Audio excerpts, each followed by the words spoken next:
नमस्कार, to the point में आपका स्वागत है। मैं हूं तृप्ति। कश्मीर फाइल्स एक ऐसी फिल्म जिसने 32 साल पहले हुए कश्मीरी हिंदुओं के नरसंहार को जन जन तक पहुंचा दिया।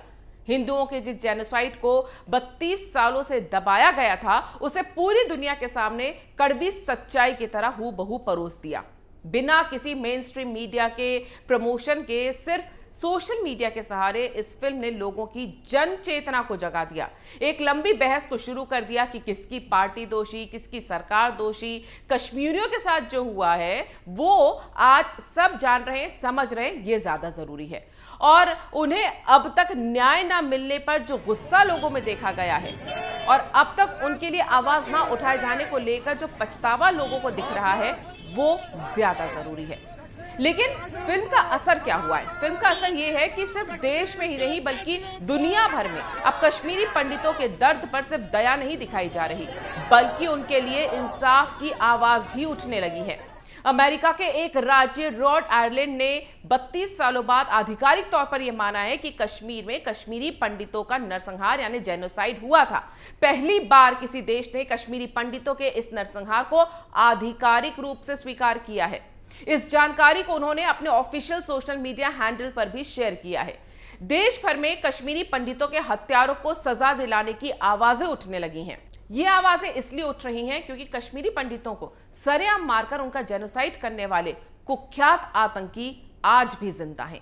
पिछले 32 सालों में कट्टर आतंकी से शांतिप्रिय अलगाववादी नेता का रूप बदल चुके यासिन मलिक और बिट्टा कराटे का असली चेहरा उस जनता के सामने आ चुका है जिन्हें इस जेनोसाइड के बारे में एक साजिश के तहत गुमराह रखा गया। अब लोग इन्हें फांसी देने की मांग कर रहे हैं। कश्मीरी पंडितों की हत्या को खुलेआम टीवी इंटरव्यू में बेशर्मी के साथ कबूल करने वाले यासिन मलिक और फारूक अहमद डार उर्फ बिट्टा कराटे तक भी अब ये आवाजें पहुंच चुकी हैं।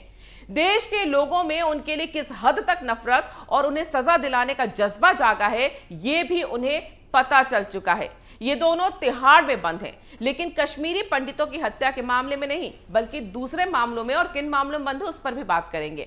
पर जब से फिल्म द कश्मीर फाइल्स की सफलता के बाद देश भर में इनके घिनौने चेहरे सामने आए हैं और कश्मीरी पंडितों की हत्या के मामले में इनकी फांसी की सजा की मांग जोर पकड़ रही है, तब से 90 के दशक में कंधे से कंधा मिलाकर हिंदुओं की हत्याएं करने वाले इन दोनों दोस्तों की नींदें उड़ी हुई हैं। कश्मीर को हिंदुओं के खून से रंगने वाली ये जोड़ी जो दहशत का दूसरा नाम बन गई थी, अब जेल के अंदर भी डरी हुई है और ये डर बहुत अच्छा है।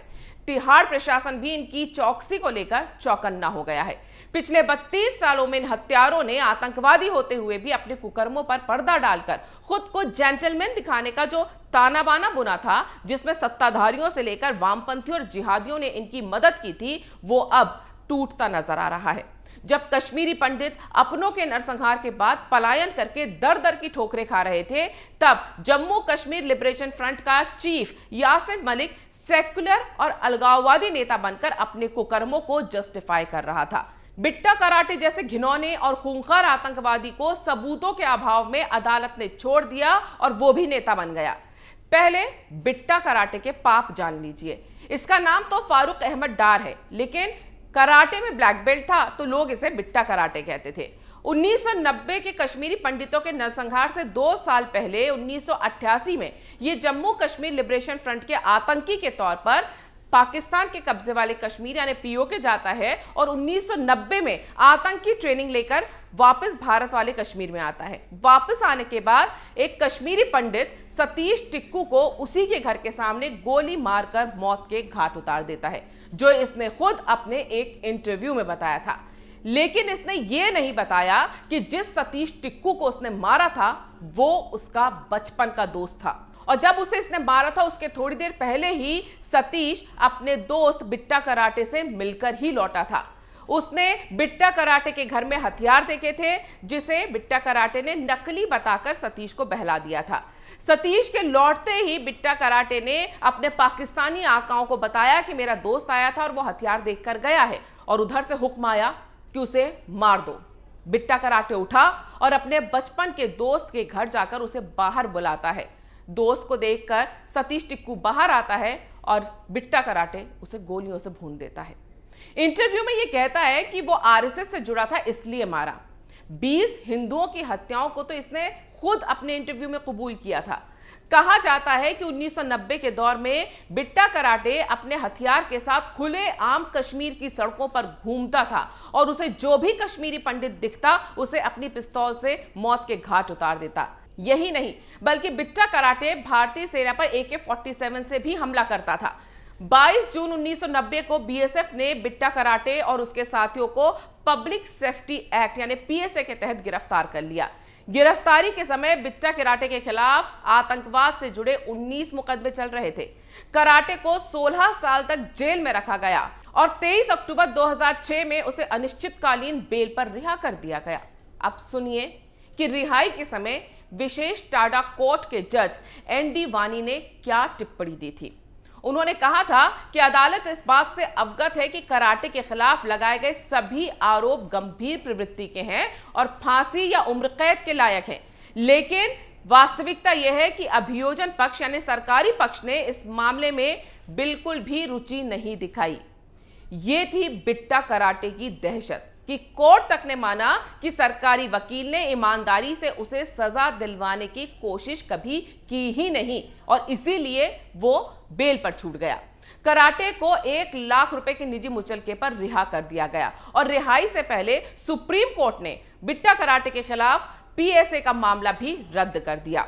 उस समय बिट्टा कराटे की रिहाई का कई कश्मीरी पंडित संगठनों ने विरोध किया था, लेकिन किसी ने उनकी आवाज नहीं सुनी। और वहीं दूसरी तरफ बिट्टा कराटे की रिहाई पर कश्मीर में उसके समर्थकों ने उसका जश्न मनाया, उस पर फूलों की बारिश की गई, उसकी रिहाई की खुशी में जुलूस निकाला गया और ईदगाह में नमाज अदा की गई। 2011 में बिट्टा कराटे ने जम्मू कश्मीर राज्य की अधिकारी एज़बा अर्जुमान खान से शादी कर ली और यह माना जाता है कि जम्मू कश्मीर सरकार कराटे पर विशेष रूप से मेहरबान थी। मेहरबानियां ही तो थीं कि वो कश्मीर में करोड़ों की संपत्ति का मालिक बन गया और एक इज्जतदार जिंदगी गुजारने लगा, जबकि उसकी हैवानियत का शिकार कश्मीरी पंडित दर दर की ठोकरें खा रहे थे। 2017 में टीवी टुडे ने बिट्टा कराटे का एक स्टिंग ऑपरेशन किया, जिसमें बिट्टा कराटे ने यह कबूल किया कि वो ISI से भेजे गए रुपयों के जरिए कश्मीर में अशांति और आतंकवाद फैलाता है।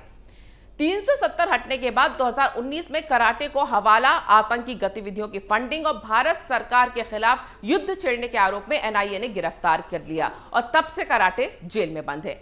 वहीं इसका खूनी जिगरी यार यासिन मलिक भी 80 के दशक में POK में JKLF की तरफ से आतंकी ट्रेनिंग लेने गया था।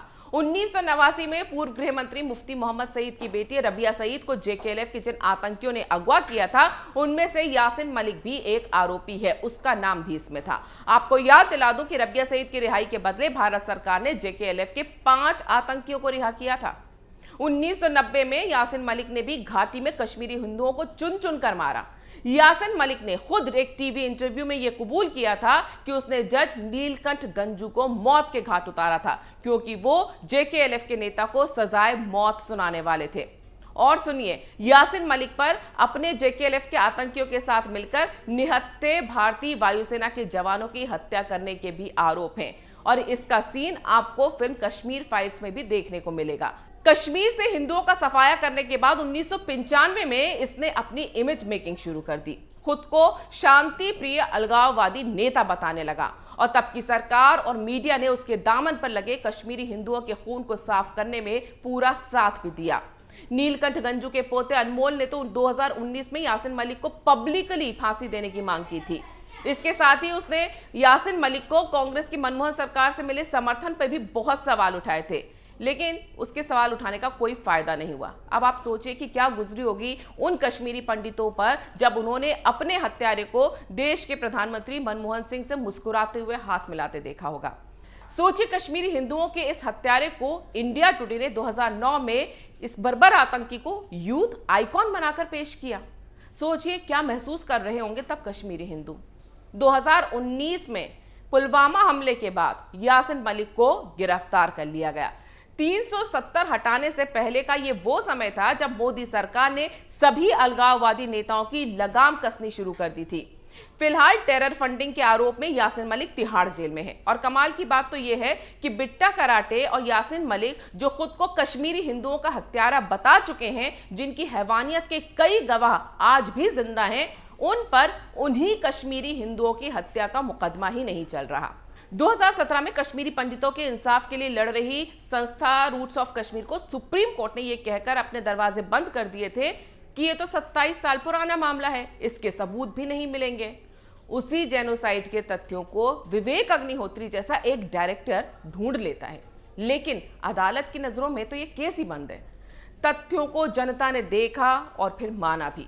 फिल्म सुपरहिट हो गई, लेकिन क्या कश्मीरी पंडितों को बस इसी से संतुष्ट हो जाना चाहिए कि उनका दर्द 32 साल बाद बड़े पर्दे पर लोगों ने देख लिया, उसे महसूस कर लिया और समझ लिया? 32 साल से अपने घर की तलाश में दर दर भटक रहे कश्मीरी पंडितों के लिए क्या बस यही न्याय है? क्या द कश्मीर फाइल्स की सफलता कश्मीरी पंडितों को न्याय मिलने की गारंटी देती है? नहीं, क्योंकि फिल्में लोगों के दिलों और दिमाग में तो न्याय दिला सकती हैं, लेकिन असली न्याय कोई फिल्म नहीं बल्कि अदालत और देश की न्याय व्यवस्था दिलाती है। और कश्मीरियों के न्याय का सच यह है कि खुलेआम उनकी हत्याएं करने वाले यासिन मलिक और फारूक अहमद डार उर्फ बिट्टा कराटे जैसे आतंकवादी, जिन्हें सालों पहले फांसी पर लटका देना चाहिए था, वो इसी न्यायिक व्यवस्था के चलते आज भी जिंदा हैं। लेकिन एक सच ये भी है कि इस फिल्म को पीएम मोदी ने सराहा है, और ये मत भूलिए कि नरेंद्र मोदी वही व्यक्ति है जिसने 1992 में जिहादियों के बीच जाकर कश्मीर के लाल चौक पर तिरंगा फहराया था। एक कार्यकर्ता के तौर पर कश्मीरी हिंदुओं पर हुए अत्याचारों को देखा था। 370 हटने के बाद आतंकियों से अलगाववादी बनने वाले दहशतगर्दों को भी मोदी सरकार में ही जेल की कोठरियों में कैद किया गया। ऐसे में अगर कश्मीरी पंडितों के लिए इंसाफ की आवाज उठ रही है, तो सरकार पर एक भरोसा भी बना हुआ है कि शायद इस बार इंसाफ मिल जाए। यकीन मानिए, तभी द कश्मीर फाइल्स जैसी फिल्म को कामयाब माना जाएगा। अगर आपको यह वीडियो पसंद आया है तो इसे लाइक करें, शेयर करें और कैपिटल टीवी को सब्सक्राइब करें।